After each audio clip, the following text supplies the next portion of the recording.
Good morning, good day, good evening, wherever you are in the world. Welcome to another broadcast of Investor's Guide.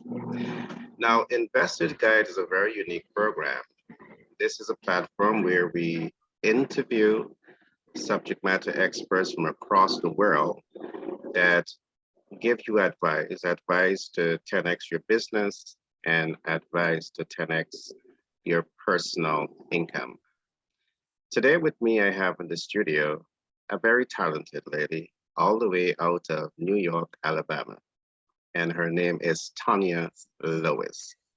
And it gives me great pleasure to introduce her to you.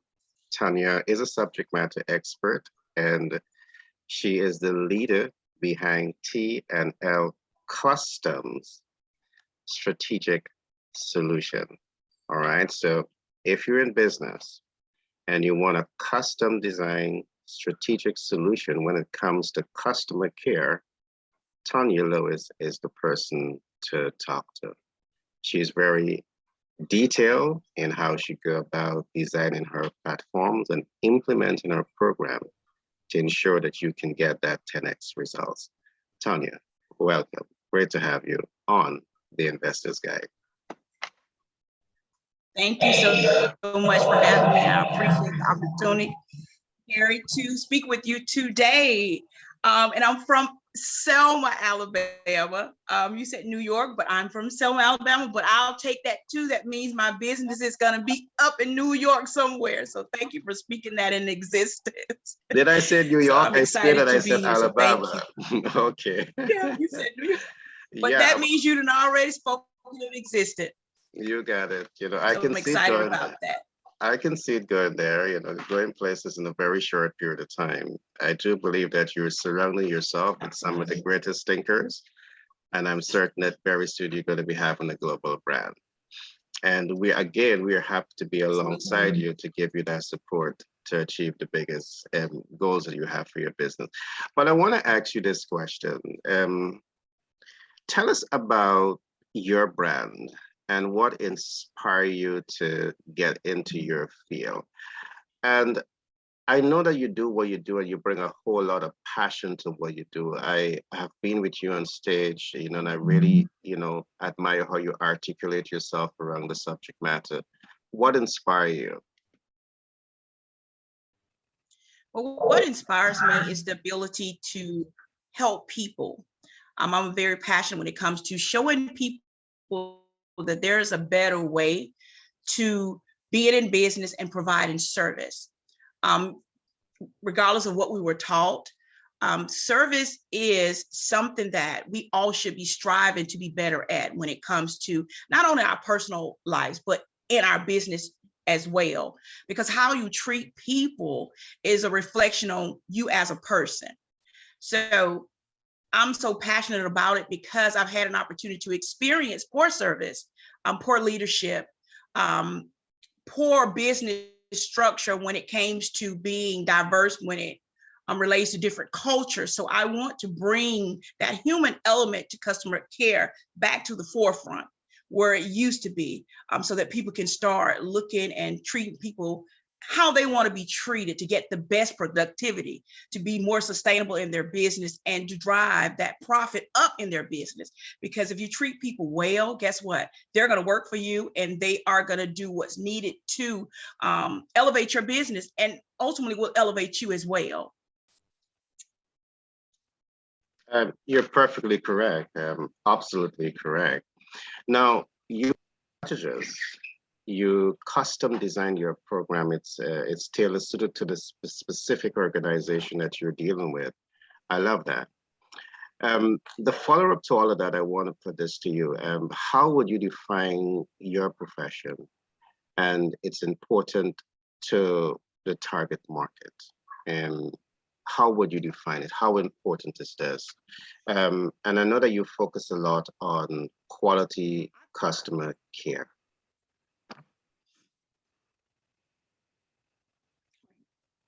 Well, in my profession, I think it's so very important that from the onset of your business, that you implement or structure some specific mechanisms or training mechanisms when it comes to your particular business, for your business to be sustainable, right? And I think a lot of us, sometimes we miss that mark. We don't focus on the onset of getting these things in place. So in my profession, I think customer care is very critical to the profitability and the sustainability of any business. And if you don't have that, in position, or have a strategic plan to make sure that's the forefront of your business, then you actually setting yourself up for failure, in your particular business. So I think in my profession, customer care is the driving force. That's the lifeblood of any business. And if you don't have these systems in place at the onset, when you start expanding your business, how can you, be functional and operational if you're in your business when it comes to dealing with people? If you don't care about people, it's going to be very, very hard for you to be able to work and align with people. So in my profession, it's very critical. It's the driving force. I don't see any business surviving if they don't have strategic mechanisms in place when it comes to customer care. You can't survive. I really love that you said that many issues relating to the customer care system should be looked at pre-business startup. And I love that, because that is a reflection of your corporate culture, it's a reflection of your value proposition. And while it is a promise to your customer, it's also a promise to your workforce, because they're going to be the one that is going to be delivering and making contact with the first time users and the customer base, because they are, in most cases, at that strategic point of contact with the customer. So I really love that you were saying that.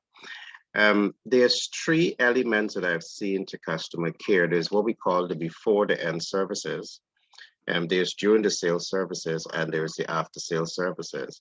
And I really love, because I know in talking with you, you amplify the importance of these three levels of customer care. And I do believe that if you fail to see how unique this is, I do believe that you're not just leaving the crumbs on the table, you might be leaving the entire cake on the table. Because just think about it.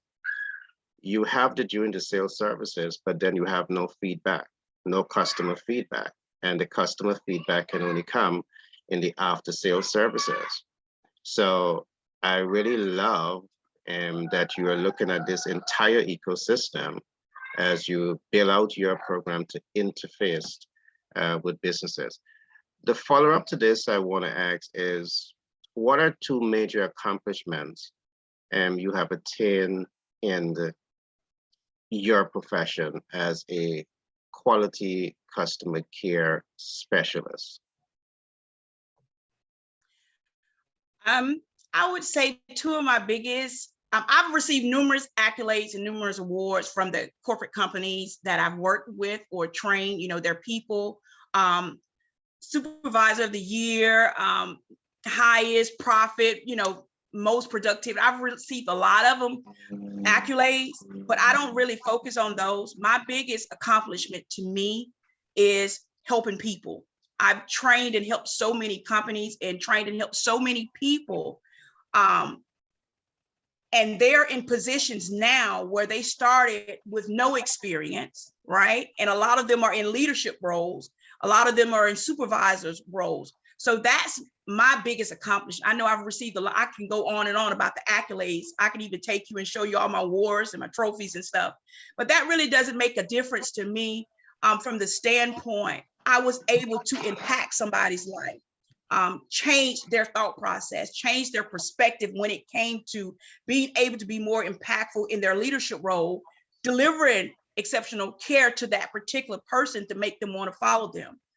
Right now, to this day, I have people that I've worked with that will follow me anywhere, right? And it's not because of the company or organization I trained them at. It was because of me, the person, myself, because of how I made them feel. how invested I was more so in their success versus my success. And I think that is one of my biggest accomplishments. I'll put that one before any of the other things that I've accomplished. I was able to help people, and that's what I'm passionate about. Helping people from a genuine, authentic place, but giving them realistic expectations, right? Not giving them some fluff. And I think sometimes we shoot a lot of fluff, and that fluff doesn't align or bring you in the profit, right? Of what your initial mission statement was, right? So I'm not a fluffer. I'm going to come to you straight, raw, real, but I'm going to be authentic with you and tell you, hey, look, this ain't working. You know what I'm saying? I It's up love to it. you to, okay with it. But I'm not how you call it, one of those fluffers. I'm real, I'm authentic, and You I got it. genuinely want to see you be successful. I love that. I, Because ultimately your son don't have to speak on Tonia. People will speak for me based on how I help them. And that's what it is now. I don't have to call my name. People in my area speak on me and refer me to clients because of not the company that I trained them at, but because of Tonia the person and what I showed them. So that's my biggest accomplishment, just dealing with people and helping people be more successful. You can't get any better than that. You're making impact on your target market. They're getting results. You're happy. You're getting referrals. And I believe that that is one of the ultimate success in doing business. What I love about what you do is that as you interface with your client, you clearly establish what you want to accomplish. You begin with the end in mind. And in listening to you, I'm seeing that you're holding yourself 101% accountable for the service, for the promise, for your value proposition that you're making and to them. So I really love that. It's not just about I can do this. It's about let's do this together, and this is how it's going to be done for you to get the results that you want. So I really love that, and that is why, of course, I always enjoy being on stage with you, hearing you articulate about your brand, and all the time. I know that you're a lady of substance, and you can really help the entrepreneur who is out there to really develop what I would call a very unique value proposition when it comes to building out a quality customer care system. This to me, it's one of the ground zeros, for a successful business. If you don't know how you want to impact your customers and how to build out the ecosystem to make it happen and implement it, you're leaving the entire cake on the table. And there is where your expertise comes into play. So it's such a pleasure to have you here. We're in the year 2022. We are just in the month of February. What are the big ticket vision that you have for your brand? I know we started off, with this program from Alabama to New York, and maybe from Alabama to New York to Washington, D.C. What are the big plans that you have in mind for 2022? For 2022, I want to be global. When I speak on my business, I don't speak on my business from small business. I tell people all the time, if you're constantly focusing on the small, you're going to always remain small. But if you're not thinking when you start your business with an expansion mindset, you're never going to expand. So I never categorize my business as a small business. I always say my expanding business, my global organization, right? Even though it's at the beginning phases, because what you speak comes to pass. You have to be very, very mindful of what you speak. Whatever you speak, you manifest it, right? So You I got see it. my company, my organization as a global consulting and training institution, right? Where I'm touching, impacting lives all over the world. So that's my vision for my particular company. I'm not a small business. I am a global organization, right? It's already I spoke it in the atmosphere. So that's what I'm doing for 2022. I'm focusing on that. But I also understand that there's a process. That means I have Yeah. to go from step A to step B to step C, right? I still, even though I'm looking at the end result of my company, right, I still have to focus on some of the things that are in the middle to get me to the end result, right? So it is a process. And that process consists of aligning myself with like-minded individuals that are not thinking small, right? I want to align myself with people that have an expansion mindset, that looking to expand. Expand means bigger, better, more, right? So that's what I look for myself in 2022. Awesome. I love that. And what I know about you is that you're very proactive when it comes to pursuing these big corporate aspirations that you have for yourself. And I know from the time that we have connected, you have been totally loyal in terms of showing up and demonstrating your gifting. And to me, that is, one of the essential elements of great leaders and visionaries. I can see where you are actively positioning yourself to become this global, thinkers, the social actors and transformational leaders, transforming the lives of people in business. I really, really love that about you. And I cannot emphasize the amount of, joy that I have interfacing with you. You're Black in America, and you allow it absolutely nothing to hold you back. You're a go-getter. You have a clear vision as to what you want to accomplish, and you're moving towards it with an iron fist. And you're building a team of arsenals around you to help you go get that, the promised land. Beautiful. I love that about you a whole lot. All right. How would you define your ideal clients? Is there smaller business, bigger business, medium sized or bigger business? Because one of the things that I've seen as you move around America, you move around the world, um, as you move around the Caribbean, there is an absolute need to amplify the importance of quality customer care, because I'm seeing that there is the need across the board. Absolutely. But who would you say, and this cuts across, big and small. Um, but who would you say is your ideal client? My ideal client is anyone that's open to change. From the smaller sector to the corporate sector, the larger sector. So I'm looking for people that are willing to look at expanding their mind when it comes to going back to that initial mission statement, right? You have a lot of companies, big and small. Well, for the smaller institutions, they don't fully understand the importance of establishing their mission statement. And the reason I say that is because we write up something, but do we ever go back and revisit that mission statement? And that goes for corporations as well, because I've worked for a lot of corporations and I've, contracted out with different companies. We tend to write a mission statement, but as you understand, culture is constantly changing. So your mission statement is not going to align with what you initially wrote.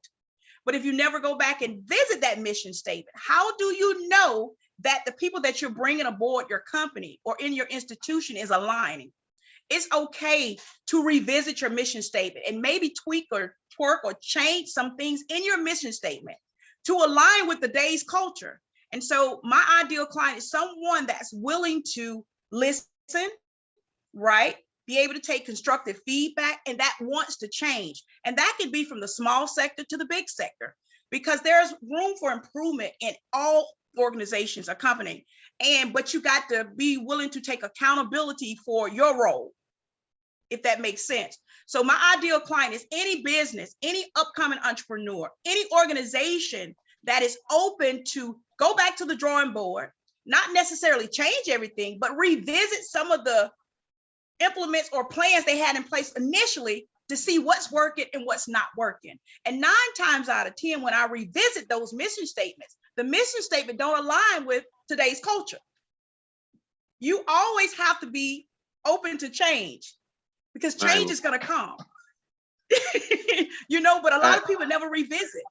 I can just listen to you. I can just listen to you all the time. Listening to you is like therapy when it comes to really, building a strong brand and positioning that brand for success, because you're so correct. There's so many people develop a vision statement. 1, they don't revisit it, and 2, they don't tweak it, 3, they only have a casual relationship with that, vision statement, with that, value proposition. And when they are not doing as well as they would like to do in business, they blame everyone else but themselves. So I'm really happy that you are, Now, what you're doing is so profound. I mean, this has to be more amplified, has to become more visible, because I believe this.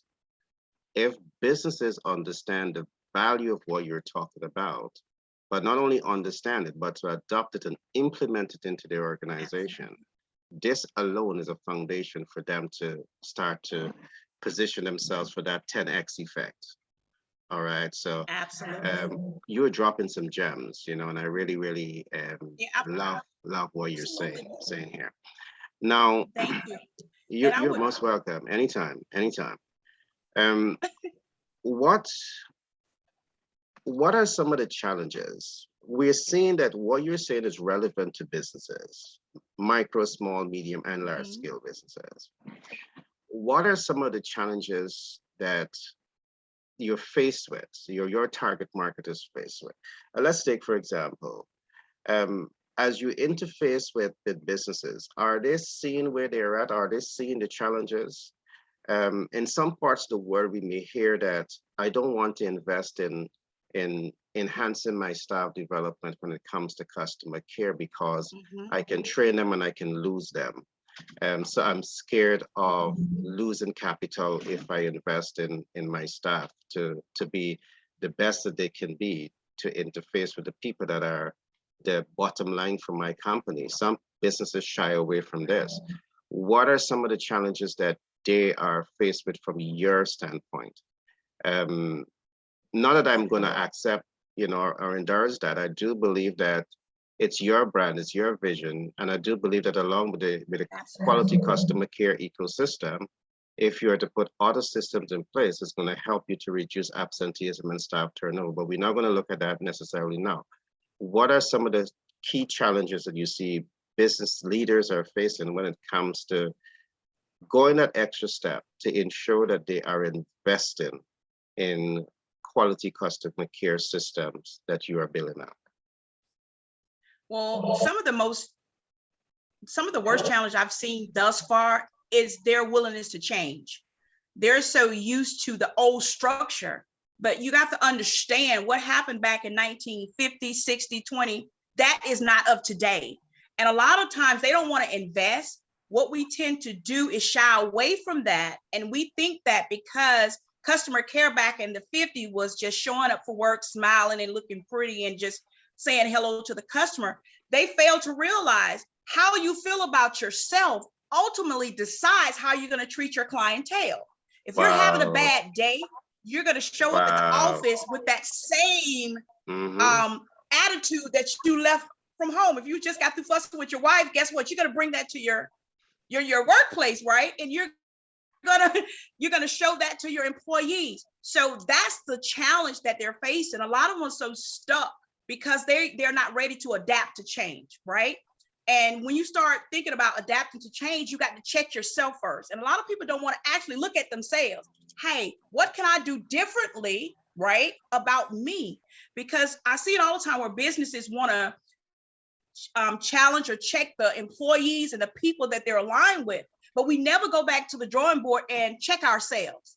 What could I have done differently when it came to that particular business deal, that contract, implement that training program? Was I open, honestly, to making the necessary changes, or because that initial mission statement that my daddy wrote in 1930 is something that I'm going to align my vision with? But your vision and your daddy's vision are two different visions. You see You what I'm got saying? it. So, You got it. and so I see it all the time. Well, this is what my daddy said, or this is how the company has always been ran.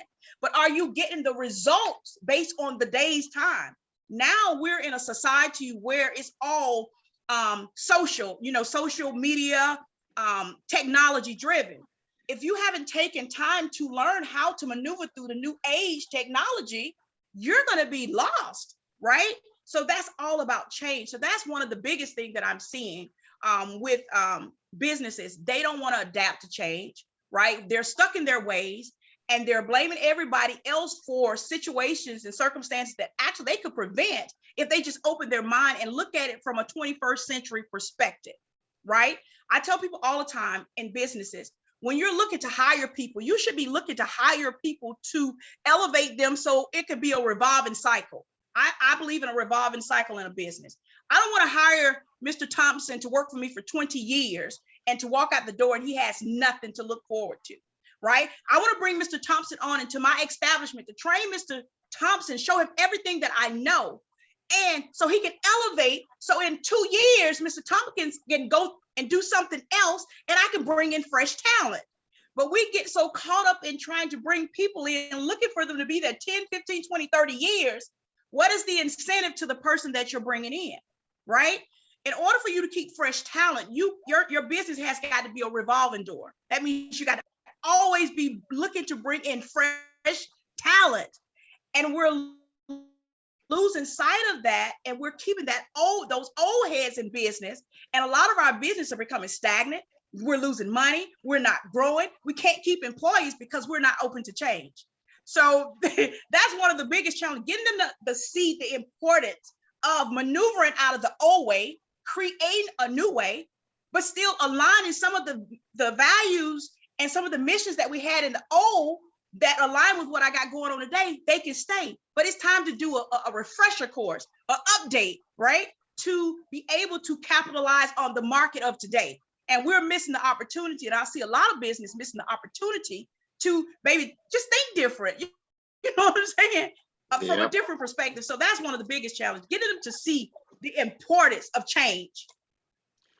You know, as usual, you always drop gems. I don't know where to pick you up from, but let me pick you up from here. You know, you always drop gems, always, always. You're a superpower, you know, and if I ever want to charge up my thought process and customer care, I'm going to call you. So I know I'm always going to be getting some gems. You are powerful. Now, you mentioned something that's very, very important. And people are not prone to change. They resist change. They hold on to the old ways. And I know that you're a subject matter expert when it comes to customer care. To create the change, what do you see is necessary to foster that change, you know, from the old ways to the new ways? I know that we interface with a lot of transformational teachers, a lot of mindset, you know, coaches, and we are always on platform with these people. And I know that there's a network that you can draw from to, as you see the problem, you can now think tank the solution. You can bring the subject matter expert to provide the intervention. We are even connecting with some of the world top leaders. You know, we have people from Napoleon Hill Foundation who are, you know, part of our network that can definitely provide us intervention.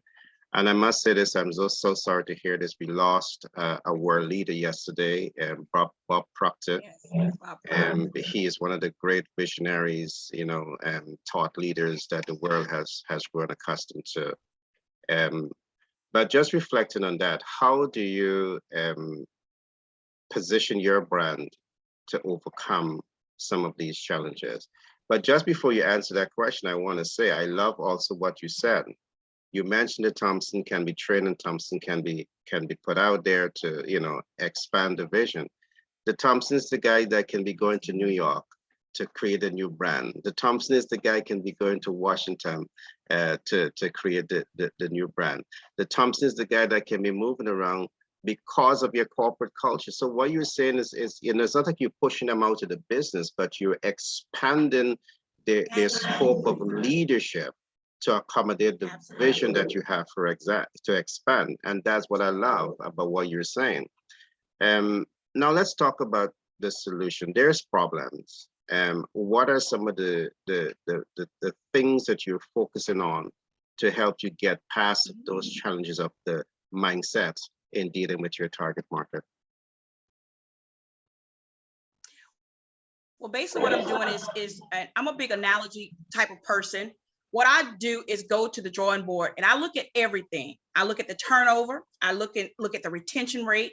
I look at, you know, how I look at the productivity of the company itself. When I'm talking about, I want them to bring me everything so we can look at everything, because all of it is a part of customer care. Your profit may be declining because of, you know, complaints, or because of bad reviews, or because you can't keep get people to show up for the daily aspect of the job requirements. So what I do, I'm a big analogy girl. I align everything so they can understand it, because a lot of times, you know, we get so big that we forget about our bearings. All of us started at one point at the lowest form, right? We all had to start from ground zero. So what I do, I try to bring them back down to ground zero when they initially opened their company. And I want them to go back and we will revisit that mission statement, right? And see at that time, what was your why, right? What is your why now? Because your why is constantly changing as you expand and as you grow your business. You will never have the same why, because as you expand, you're growing. So what I try to help them understand by giving them reinforcement, giving them support, but also helping them create better systems or structure when it comes to revisiting their initial plan, right? We go back to the drawing board and we look at everything that you initially wrote down, and we go back to it and we dissect it, right? But what I do, I use analogies to do that, right? When it comes to customer care, how do you want to feel when you go home and when you get off work? How do you want your mate to treat you? This is just my way of doing things. I'm an analogy person. How do you want to be made to feel when you get off work? If you're in a relationship, and I'm just using this as an example, how do you want to be made to feel? You want that person to care for you the same way you care for your passion, right? But in order for you to buy into what I'm selling, Mr. Thompson, I have to sell it in a way that you understand what I'm talking about. That means I have to go back to the drawing board, right? Sometimes in businesses, I see where we go, we for everybody don't understand your language, right? And so I get them to come back down to ground zero. Let's go back and look at that statement, word for word, right? And it's okay, word for word. Let's go back and look at it. Okay, I may have said this right here. I'm going to provide fast, friendly service at this particular day and point with you in expanded business. Is that realistic in your approach? You see what I'm saying? People want realistic expectations when it comes to business. It's okay to tell this particular person, hey, this is a new organization, right? Because it's a new organization, the wait time may be a little longer, right, than anticipated. But we never go back and revisit what expectations we set. People buy into what you tell them. They buy into what you say.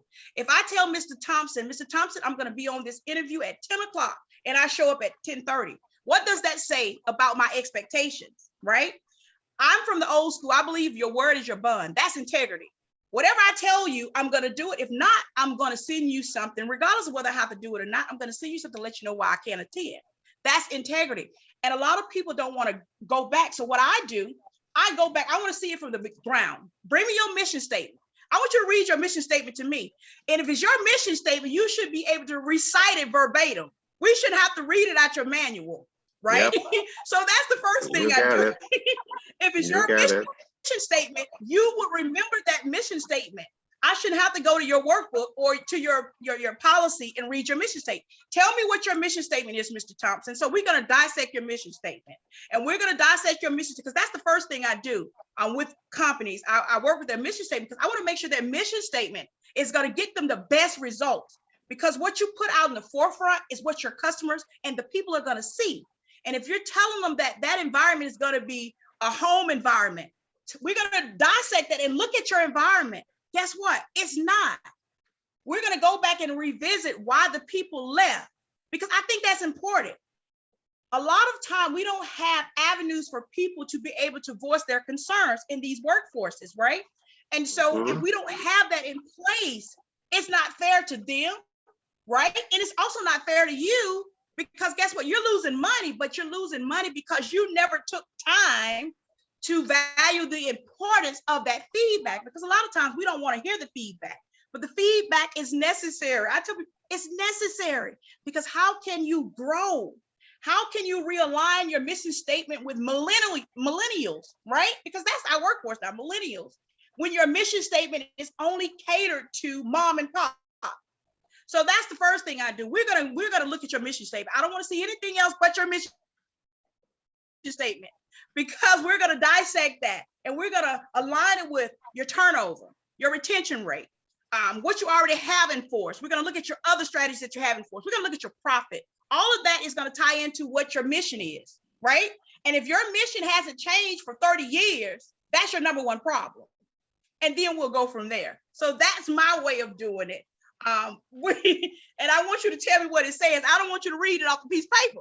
And I shouldn't know your mission statement better than you. That means I've done my market research and I've read your mission statement. And I shouldn't come in telling you more about your mission statement than you, Ms. Thompson. I love it. I love it. I love it. The thing about it is that, getting into business is not all about the cash flow maximization. It's about the promise that you're making. It's about that value proposition. It's about the mission statement. And I do believe that many persons get away with this. I want to be rich. And they want to get rich on the backs Absolutely. of the customer. They have no care about the quality customer care. They have no care about the team dynamics and all of those realities. So you're really hitting home here on some important tenets of, doing business. And I can't emphasize, so much how I'm enjoying the way you're articulating around this subject matter. I can just draw back and listen to you all the time. As I said, this is therapy for me, right? Good. Now I'm coming to the two last questions, and the one that I want to ask you now is, what is unique about your brand? I mean, you have taught me, so much that is unique, so much that is different about what you're doing. The main fact that you bring so much of passion to what you're doing, to me, it's unique, because you're telling me that you're not just a person who is coming to, make a quick buck on the clients. You're passionate about ensuring that you help that clients to transform the way they're thinking, transform the way they're doing business, and optimize their level of success. That for me is very unique. But tell me how you see your differentiating factor. What makes you different? For me, I'm authentic. Authentic, and we need more authentic people. I'm genuine. I genuinely want to help people. I tell people all the time, I'm not fixated on the money. The money is gonna come if I genuinely help somebody from a genuine, authentic place, right? Help them be successful, show them how to transform first off, their perspective of thinking. I believe in helping people from a common sense approach. That means I'm no better than you, I'm no bigger than you, right? We all started at the bottom, right? But we're gonna help each other elevate to the top. So I want people to understand that when I'm coming to work with you, I'm coming to work with you from a genuine, authentic place. It's not all about the money, because the money is going to take care of itself. Money is going to run to me, right? Because of how passionate I am about helping you get to where you want to be. So my business is unique from the standpoint that we actually care. We actually care. And we're going to meet you exactly where you are. I'm not trying to meet you on aisle 15 when you're still at aisle 1. I'm going to meet you on aisle 1, and I'm going to break it down for you to understand it at the level of your capacity of learning, right? At your level of understanding. That means if I have to use analogies for you to understand where I'm coming from, I'm going to use analogies. If I have to pull out the dictionary and use big words that you want, I'm going to do that. We just want to meet our clients where they are. We want to meet them where their level of understanding is, because everybody don't learn at the same rate. Everybody don't understand at the same rate. But if we given everybody the same, big speeches, I mean, what is the reality that you're going to capture people, right? If everybody is talking the same way, everybody is saying the same thing, everybody's thinking the same way. I'm unique, I'm different, I'm authentic, and I'm very, very realistic in my approach. And so that is what separates my business from other companies. I'm going to meet them where they are. I don't care if you sit on the street, I'll sit down there right there with you, and we're going to map this thing out. And I think that's where a lot of us have lost sight. A lot of have gotten so big that we can't come back down. I'll never forget my humble beginnings. And I think that's where a lot of people miss out in business. They forget where they came from. And so I came from a place that I can go back to and revisit, right? I've done all of it. So I never get to the place where I'm too big enough that I can't go back and mop a floor, clean a toilet. You know what I'm saying? So for instance, in my organization, if I got the janitor, I can go in there and help him clean toilets and talk about his vision to run his own janitorial service. You see what I'm saying? Get him start thinking about, guess what? Pay attention to the supplies you use right now while you're working for this company, right? Pay attention to the expenses that that company is paying with those janitorial supplies. So when you get out, you'll know what company that they're using. You'll know how to budget your resources to get the same supplies. You'll pay attention to the time you're spending to clean this toilet. You see what I'm saying? That's we're authentic from that approach. So I would say I'm just very authentic. I give it to you like it is. I'm not going to sugarcoat it, but I do it in a way so that you can feel comfortable, because I want my clientele to feel comfortable. I don't want my clientele to come to me thinking that I am this know-it-all, because we all can stand to learn. We're learning every day. And I take every opportunity by anybody I meet to learn from anyone on any level. And I think that's what is going to separate my company from other companies. We're not just a high echelon. We're all echelon. We service everybody, and we want to help everybody be successful, regardless of what level they start out at. Brilliantly said. You're successful, but you're grounded and you're humble. And I really love that about you. And I know that for sure. Now, the last question that I want to ask you is, how do you want to be remembered as an entrepreneur? So, long after you might have passed the baton on to the young ones, or, you delegate all the responsibility out, and, your legacy still lives on. How do you want to be remembered? I want to be remembered from the standpoint that Miss Tonia was a genuine person. Miss Tonia was full of integrity. Whatever Miss Tonia told you, you could take it to the bank.